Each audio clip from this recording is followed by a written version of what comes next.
For years, Matt Wright has taken us inside his very rugged, his very dangerous top-end world, and he's had more than his fair share of close calls with snakes, deadly dangers, including some close calls with many a crocodile as well. Yeah, now though he's back for a fourth season of his hit show Monster Croc Wrangler, and this morning, very pleased to say he's here with the whole gang, wife Kaya, and also the newest member of the family and the show. Banjo. Little Banjo. He doesn't seem to care too much about the fact that he's got a python at his feet there. Just standard operation. Oh, there goes the snake. Multitasking. You stay there, Snake. He just thinks it's a toy, eh? Yeah, he's not too phased about it. So, but it is, it's good. We got the new season coming out this season, and there is, you know, the wildlife that we've got on it is fantastic. But the new addition, little Banjo, he's an absolute little trooper. He's loving life. God, give him a kiss. Mate, you all right? Hey? Hey? Oh, that's just freaking me out. Kaya, you're just blasé about it. You're just like, yeah, whatever. Yeah, we've got pet snakes at home, so he's used to them now, so it's all right. Did you get hold of that snake, eh? When Matt came in to say good day to us, he had the snake wrapped around him and he came in for a kiss and I'm like, what are you doing? Back away. Oh, my goodness. Do you have to keep an eye on the snakes when Banjo's around, or...? Oh, we've definitely got give you a some big... wave if he needs it? Yeah, we got some big snakes at home, and you know, when you've got an infant at home, you don't want to let the big snakes out. But something this size is beautiful, little black-headed python. You know, they're very harmless, and you know, especially this time with all the bushfires around, the wildlife that's getting destroyed. They're really getting impacted. So what's easier, wrangling a snake or a newborn? I think snakes. Yes, I think safe to say. Yeah. Snakes are definitely a lot easier. Don't wake up in the middle of the night, do they? No, don't kick you and throw up and...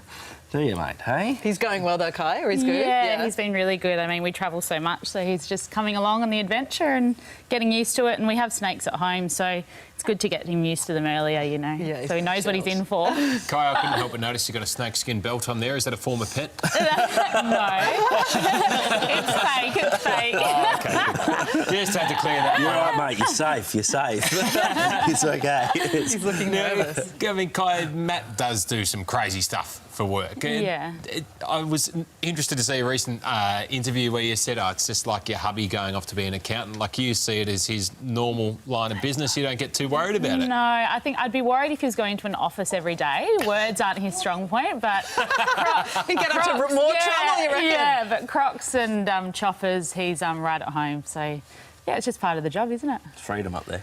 It is freedom up there. But, I mean, as you say, you take risks, but you do it within pretty safe parameters, though, right? I mean, from my point of view, I wouldn't go near it, but you're pretty good at controlling the situation. You know, it's like driving around Sydney. You guys have been doing that for years. I get in a lot of trouble. Definitely. But I've been working with wildlife my whole life, ever since I was Banjo's age, and... Look at Banjo's just having a yawn. He is genuinely yawning. That python can't kill me. Not that boring. And it's second nature. And, you know, I've grown up around wildlife, and hopefully Banjo sort of grows up around it as well. But it's second nature, and it's beautiful being able to work with some of the largest animals in the world and move them on and protect them and look after the environment that we have. So what's in store for this series? So this season. We've travelled some pretty big country. We've been from WA, Northern Territory, then across to Queensland, caught some of the biggest crocs in the world, and moving them out, trying to keep that balance so they don't get destroyed, and just looking after the crocs in the Northern Territory and across the northern part of Australia. Any close calls? No. Yes. Yeah. There we go. Tinny nearly tipped over with like an 18-foot crocodile. I'm pretty sure that's pretty close call, I think. Yeah, we have a couple of close ones. I did break my ankle this season. Oh, OK, the truth comes out. OK, the truth comes But hey, out. I've still got all my arms and legs and... Kind of buried the lead there, big fella. I love that we've got you here, Kai. We need, every time we get you back on the show now, you have to come to keep it real. You're our fact-checking department. Yeah. Fake news.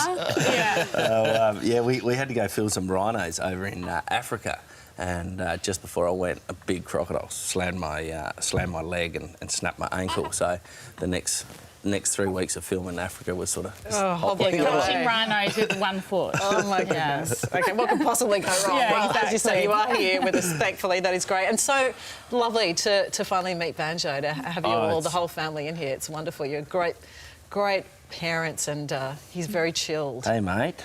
What do you reckon, buddy? Absolutely. You'll probably see him on the next season of the show. Yeah, exactly. Yeah. Well done to you both. Thank you. He's Thanks, absolutely gorgeous, Isn't he little fella. lovely? Great stuff. Great to see you guys. And the Monster Croc Wrangler premieres December 4, exclusively here on 9.